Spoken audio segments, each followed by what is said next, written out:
Learning round the ক্লকের আজকের গল্পের নাম অন্যায়কে প্রশ্রয় দেবার ফল। অনেক দিন আগে দীপু নামের এক স্কুল বালক ছিল। তার চুরি করার মতো বদ অভ্যাস ছিল।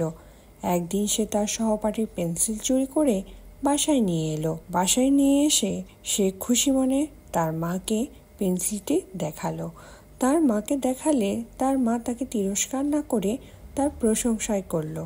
ছেলেটি আরও একবার তার কোনো এক বন্ধুর বাড়ি থেকে একটি ভালো জামা চুরি করে বাসায় নিয়ে এলো। ছেলেটি পোশাক চুরি করে এনে তার মাকে দেখালো।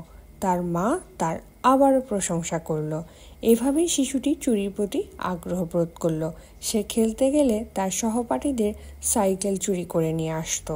ছেলেটি এরপর ক্রমশ বড় হয়ে যৌবনে উপনীত হলে আরও বড় রকমের চুরি শুরু করলো। সে তার আশেপাশের মানুষের ব্যাগ থেকে মোবাইল, টাকা, পয়সা, দামি দামি জিনিস চুরি করতে শুরু করলো। চুরি করতে করতে সে আরও বড় ধরনের অন্যায় করা শুরু করলো। সে মানুষকে আঘাত করতে শুরু করলো। এভাবে একদিন এক মহিলাকে সে আঘাত করতে গেলে চুরি করার জন্য আঘাত পাওয়ার ফলে মহিলাটি মারা গেল। এরপর পুলিশ তাকে ধাওয়া শুরু করলো। এমন করতে করতে একদিন সে ধরা পড়ে গেল। পুলিশ তাকে নিয়ে কোর্টে নিয়ে গেল।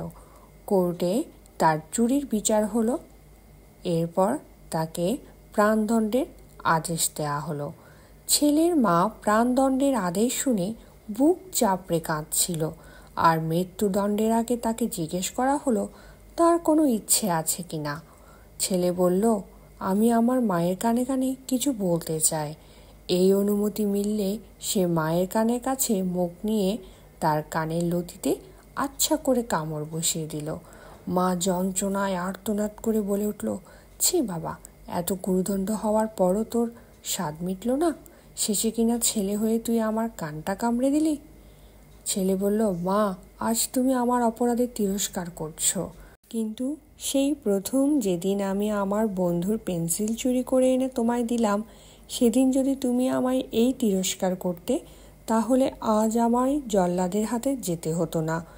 মা তখন মনে মনে ভাবল, আমি যদি আমার সন্তানকে শুরুতে অপরাধ করা থেকে দূরে রাখতাম, তার ভুলগুলো ধরিয়ে দিতাম, তার ভুলগুলো থেকে তাকে শিক্ষা গ্রহণ করতে বলতাম, আজকে হয়তো আমার সন্তান আমাকে দোষারোপ করতো না। এই গল্পটি পড়ে আমরা বুঝতে পারলাম অন্যায়কে প্রশ্রয় দিলে তার শেষ ফল কি হয়। তার শেষ ফল কখনোই ভালো হয় না। যে অন্যায় করে আর যে অন্যায়কে প্রশ্রয় দেয়, দুজনেই সমান দোষী। নতুন নতুন গল্প পেতে আমাদের চ্যানেলটিকে সাবস্ক্রাইব করুন। ফেসবুক পেজ থেকে আমাদের ভিডিও দেখে থাকলে লাইক, ফলো করতে ভুলবেন না। ভিডিওটি দেখার জন্য ধন্যবাদ।